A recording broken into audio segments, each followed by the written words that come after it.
Good morning everyone.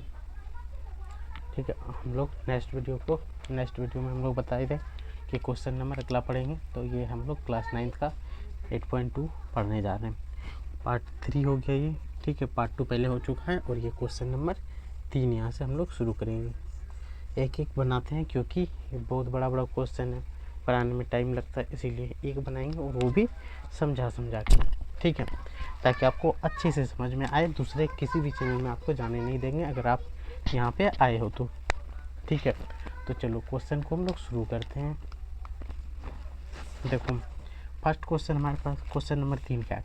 ABCD एक आयत है जिसमें PQRS क्रमशः भुजा ABBCCDA का मध्य बिंदु दर्शाइए कि चतुर्भुज PQRS एक समचतुर्भुज है। समझो, सबसे पहले आपको क्या करना है, क्वेश्चन को पढ़ने के बाद फट से एक फ़ोटो बना लेना है जो बोला है उसी डाटा से। तो हमें क्या दिया है कि एक आयत हो, एक आयत दिया हुआ है। तो चलो हम लोग एक आयत बना लेते हैं।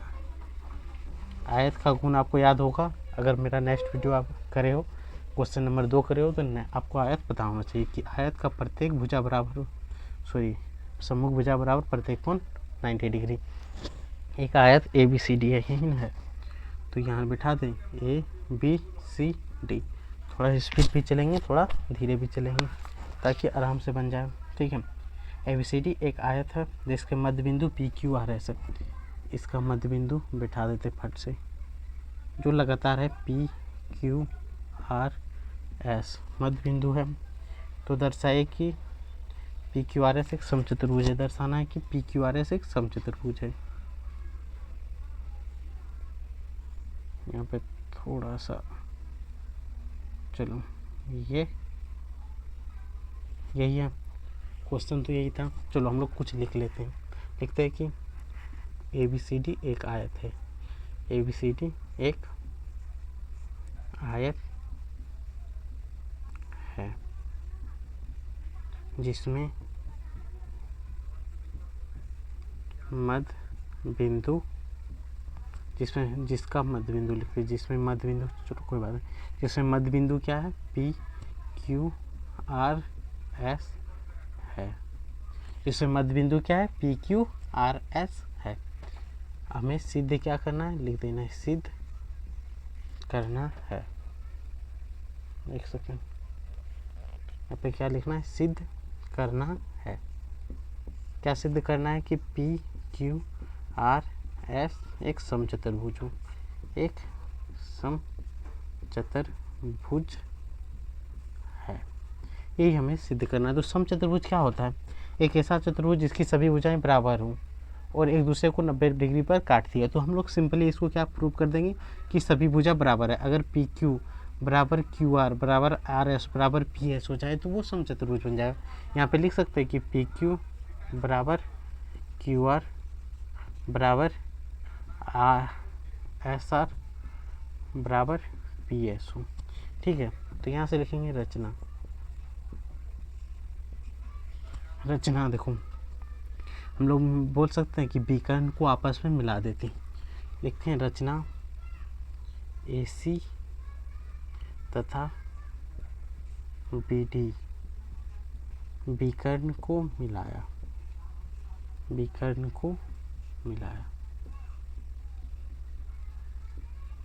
आपको एक चीज जो है, यहाँ पे विकर्ण को मिला दी, तो हम लोग चलो विकर्ण को यहाँ पे मिला देते हैं।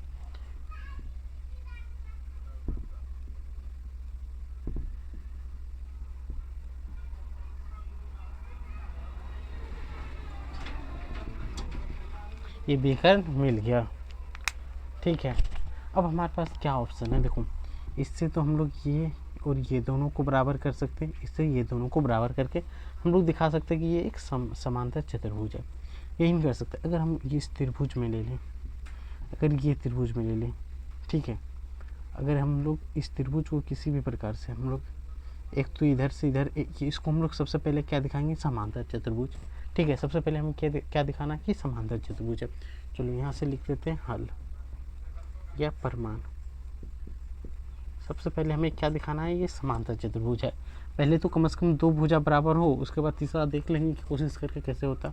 यहाँ पे देखो AC विकर्ण BD, AC तथा BD विकर्ण को मिला है। अब विकर्ण, याद रखना कि आयत के विकर्ण एक दूसरे को समद्विभाजित करता है, यानी ये और ये दोनों बराबर होगा, ये और ये बराबर होगा। समझा कि दोनों को समद्विभाजित करता है। तो प्रमाण में क्या लिखेंगे?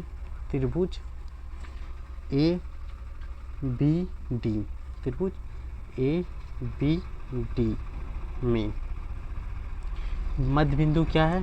P Q. यहाँ लिखते हैं ए डी तथा ए बी का मध्य बिंदु, इसका मध्य बिंदु क्या है? ए डी तथा ए बी, सॉरी यहाँ ए बी का मध्य बिंदु क्या है? मध्य बिंदु पी और क्यू है। इसलिए हम लोग लिख सकते हैं कि पी क्यू, क्या लिखेंगे? पी क्यू समांतर, क्या लिखेंगे?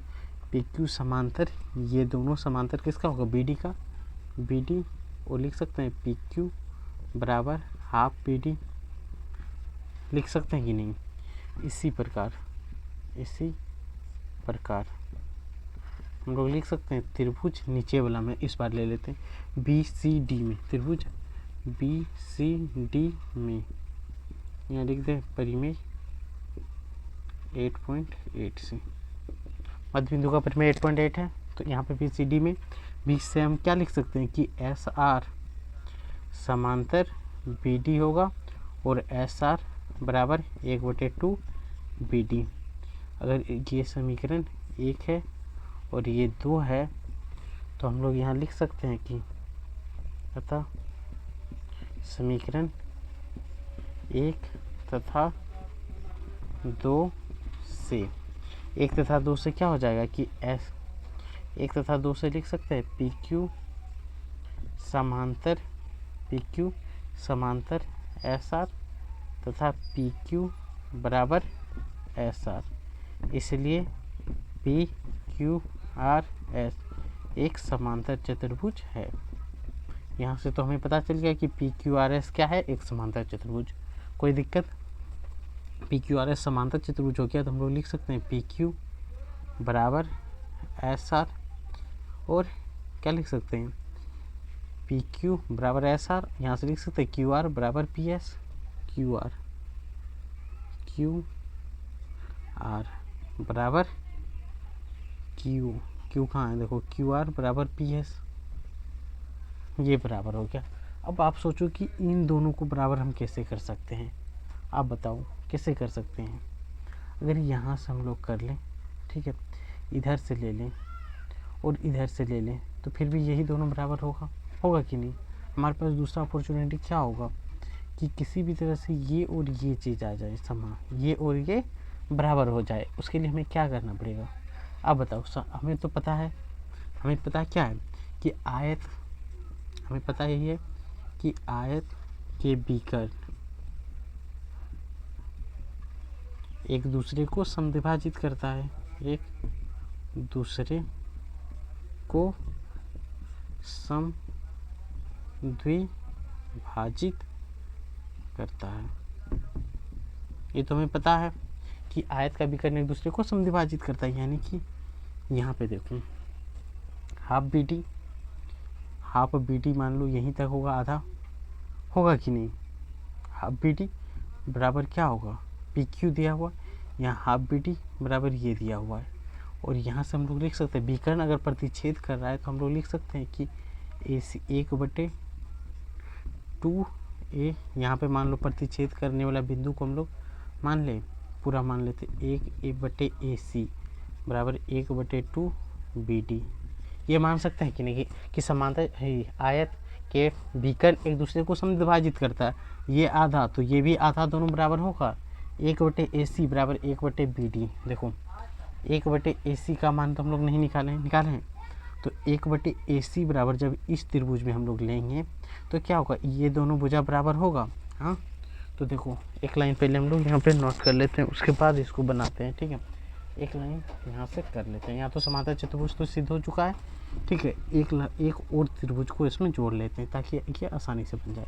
तो सिंपली हम लोग क्या लिखेंगे कि ADC त्रिभुज ADC में मध्य में क्या होगा? मध्य ADC में क्या लिख सकते हैं, ADC में क्या लिखेंगे कि PS समांतर क्या होगा AC और PS बराबर 1/2 AC होगा। इसको हम लोग समीकरण कितना मान ले, 2 है, समीकरण 3। और ये किससे होगा, परिमेय 8.8 से। अगर आपको मध्य बिंदु पूरा लिखना है तो वो भी लिख सकते हो। अब यहाँ पे लिख देना है, अब हमें क्या लिख देना है कि आयत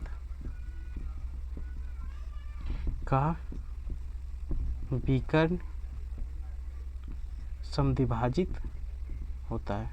विकर्ण एक दूसरे को समद्विभाजित होता है, विकर्ण एक दूसरे को समद्विभाजित करता है, द्विभाजित करता है, समद्विभाजित करता है। यहाँ से हमारे पास क्या आ गया कि आधा जो AC है वो आधा BD भी होगा कि नहीं। अब हमारे पास आधा AC का मान तो PS है, आधा AC PS का बराबर है, आधा BD किसके बराबर है, SR हो गया। ये तो पहले हमें पता है कि ये समांतर चतुर्भुज है, यहाँ पे देख लो PQRS समांतर चतुर्भुज, PS बराबर SR है, PS खोज लो, PS बराबर SR, ये बराबर हो गया। इसका मतलब क्या हुआ, ये इसके बराबर है, ये इसके बराबर है, तो चारों बराबर होगा, तो इसको हम लोग समीकरण मान लेते हैं 4। अब देखो ये तो एक समांतर चतुर्भुज है, मान लेते हैं, देखो PQ बराबर SR मान लेते हैं, ये X है और ये Y मान लेते हैं। हमारे पास क्या है, PS बराबर SR, PS यहाँ पे XY कुछ नहीं मानेंगे, ठीक है। मानने के बाद क्या होगा, थोड़ा सा दिक्कत होगा समझने में। देखो PS बराबर SR आ गया, तो देखो PS बराबर SR ये, और समांतर चतुर्भुज पहले ही सिद्ध कर चुके हैं, चूँकि यहाँ लिख सकते हैं PQRS समांतर चतुर्भुज पहले सिद्ध है, चतुर्भुज सिद्ध हो चुका है, इसलिए क्या होगा, PS बराबर SR बराबर, PS के बराबर क्या है, PS के बराबर QR है, तो लिख दें QR बराबर एक क्या बचा PQ, ये चारों बराबर हो गया, तो लिखेंगे PQRS एक समचतुर्भुज होगा, एक समचतुर्भुज है। आपको हर एक चीज़ लिख के बताएं, अगर कहीं पे आप देखोगे इस शॉर्ट कोर्स में सिर्फ यही चीज़ लिख देगा और यहाँ से सॉल्व कर देगा, लेकिन इस चीज़ को लिख के क्यों दे, क्योंकि आपको याद रहे, थोड़ा सा लॉन्ग इसीलिए बन जाता है ताकि सारी चीज़ यहीं पे पता चले, ठीक है। तो ये कंप्लीट हो गया, आप स्क्रीनशॉट लो या नोटबुक में नोट कर सकते हो। अब हम लोग नेक्स्ट वीडियो में करेंगे क्वेश्चन नंबर 4, ठीक है। बस इसमें इतना ही, नेक्स्ट वीडियो में फिर हम लोग मिलेंगे बहुत जल्द।